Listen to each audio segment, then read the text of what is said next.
It was Christmas Eve, 1971. In the skies over Peru, Lanza Flight 508 was ferrying passengers to family gatherings, to festive meals, to the joy of a holiday reunion.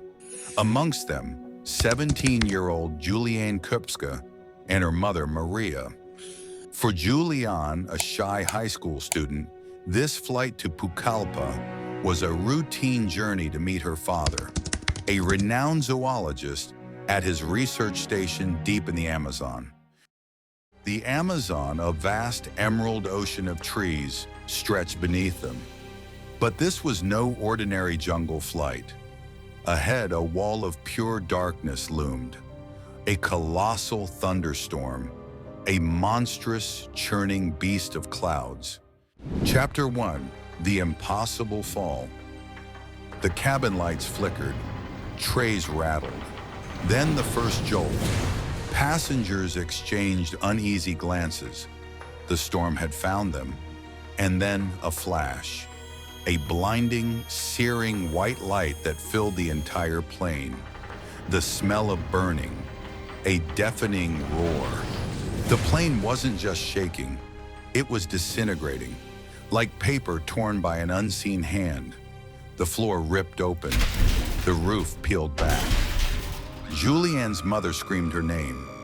Then, in an instant, Juliane was no longer in a plane. She was falling, still strapped to her seat, 10,000 feet, 2 miles, the length of 30 football fields, strapped to a chair, descending into the unknown.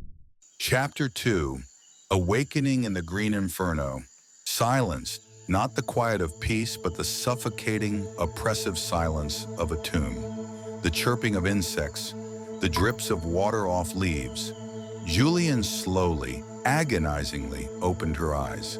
She lay amidst wreckage, twisted metal, torn fabric. Her seat was jammed into the earth, her collarbone broken, a deep gash along her arm, her eyeglasses gone. She was disoriented, bruised and bleeding. "Mother?" she whispered, her voice a thin, reedy sound in the vast silence. No reply, only the indifferent hum of the jungle. She was completely, terribly alone. Drawn on every ounce of strength, she freed herself from the seat. The first steps were agony, but a primal need to survive, to move, to escape this nightmare, pushed her forward.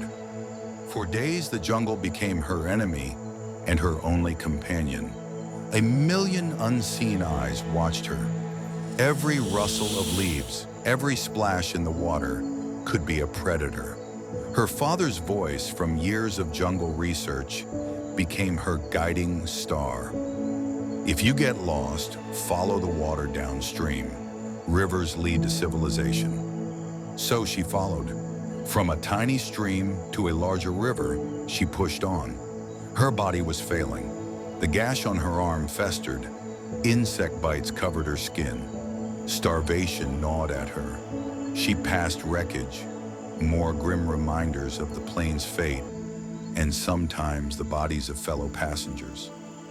Each discovery, a fresh wave of despair.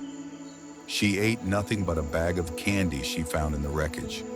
25 grams of sugar, her only sustenance for her epic journey.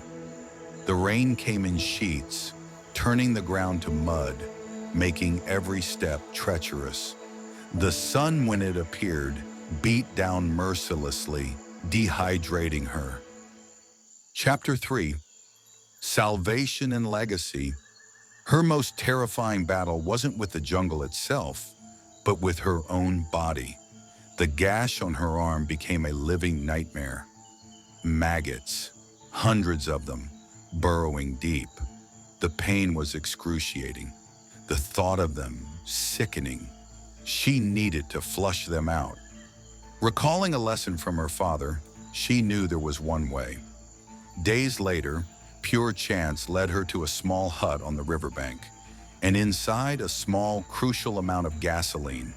A painful decision, an act of unimaginable courage. Pouring aircraft fuel onto her own flesh, enduring the searing burn, forcing the parasites to evacuate. She wasn't just surviving, she was fighting. And then silence was broken.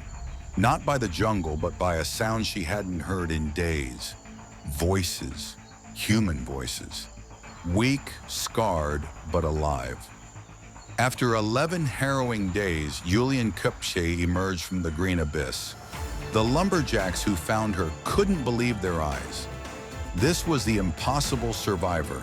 Her story, a testament to the primal human will to endure, to live against every conceivable odd. She fell 2 miles from the sky. She walked 11 days through a deadly jungle. She lived. Juliane Koepcke, the teenage girl who defied death and carved her name into history as one of the most incredible solo survivors the world has ever known.